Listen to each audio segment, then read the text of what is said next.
โอ้เราจะกิน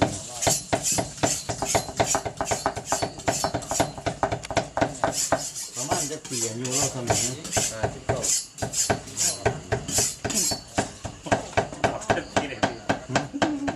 ยเอามาจากตู้นี้วัดพวกนี้ประมาณจะเก็บผมประมาณเอามาจากตู้นี้วัดถามกันตอบได้พวกคนผู้อีกออกไปเกิดนี่ก็จะวุ่นได้ยัง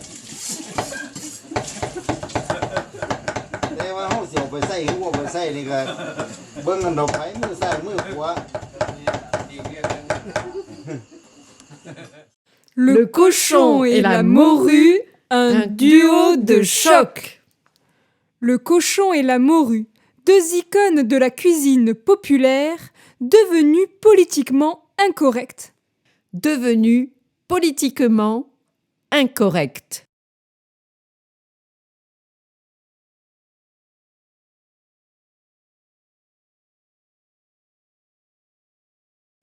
En Transylvanie, au musée Astra, à la suite d'Ignat, au pied de la montagne, parmi les étincelles de feu, de chaudrons, nous vous montrons comment vos ancêtres préparaient des aumônes de porc, des sautoirs, de la charcuterie, des saucisses et des caltaboches. En Chine, le 3e jour après le mariage, la mariée retourne chez ses parents pour répéter la même cérémonie de thé. Cette fois-ci, c'est au marié de remercier ses beaux-parents. À cette occasion, l'envoi d'un cochon laqué entier, appelé cochon en or, est de rigueur. Le cochon doit posséder ses oreilles et sa queue.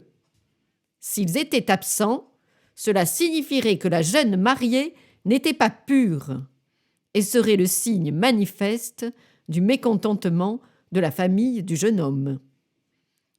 Autre explication, la fille, même si elle appartient désormais à sa belle famille, se souviendra toujours de ses propres parents. Elle aura une tête entière et une queue pour se rappeler père et mère. C'est à l'issue de cette cérémonie que les parents de la mariée distribuent aux parents et aux amis les gâteaux de cérémonie de dragon et de phénix pour confirmer et annoncer que leur fille est désormais mariée. Matin du 1er de l'an à Santa Cruz. Assez mort. J'ai eu une soudaine envie d'un petit déjeuner précis. Café noir, gruau de maïs avec oignons verts. Pas beaucoup de chance de trouver ça ici. Mais une assiette de jambon avec des œufs ferait l'affaire. Galantine de cochon de lait. Échaudez, flambez et désossez le cochon de lait jusqu'à la tête, que vous ne détachez pas. Prenez 2 livres de foie de veau et 2 livres de lard que vous hachez séparément. Mets-les ensemble et ajoutez œufs, sel et épices. Étendez le cochon de lait sur la table tout à plat et le couvrez de la moitié de cette farce. Vous mettrez dessus tout ce que vous voudrez. Des lardons, du gibier, des volailles émincées, des truffes par tranches. Couvrez tout cela du reste de la farce, recousez la peau du ventre et rendez à l'animal sa forme naturelle. Enveloppez-le d'un linge en le ficelant de manière à ne pas le déformer et le mettez cuire dans une braisière où il pourra tenir dans sa longueur. Faites-le cuire avec carottes, oignons, épices, gros bouquet bien garni, thym, basilic, sel, poivre, épices, les os du cochon et autres débris, 2 pieds de veau, bouillon, demi-bouteille de vin blanc, cuisez à petit feu pendant environ 4 heures. Égouttez avant le refroidissement, ôtez le linge, servez froid sur un plat et sur une serviette. J'ai aimé les mets au goût, le pâté de macaroni fait par un bon cuisinier napolitain, l'oglia potrida, la morue de Terre-Neuve bien gluante, le gibier au fumé qui confine et les fromages dont la perfection se manifeste quand les petits êtres qui les habitent commencent à se rendre visibles. Pour ce qui regarde les femmes, j'ai toujours trouvé que celle que j'aimais sentait bon, et plus sa transpiration était forte, plus elle me semblait suave. Brandade de morue à l'ail à la bordelaise. C'est une brandade de morue dans laquelle on ajoute des pommes de terre, de l'ail et du persil.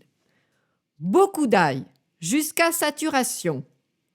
Comme le dit Maïté Bouissy, maître de conférence à Paris 1, Histoire culturelle du XIXe siècle, il y a un véritable dogme de la brandade à Bordeaux, où il a longtemps été traditionnel d'en manger en famille tous les vendredis, même dans les familles mécréantes. Elle était autrefois vendue en caque le jeudi chez les épiciers. Et les femmes, les hommes n'y touchaient pas, la faisaient tremper toute la nuit.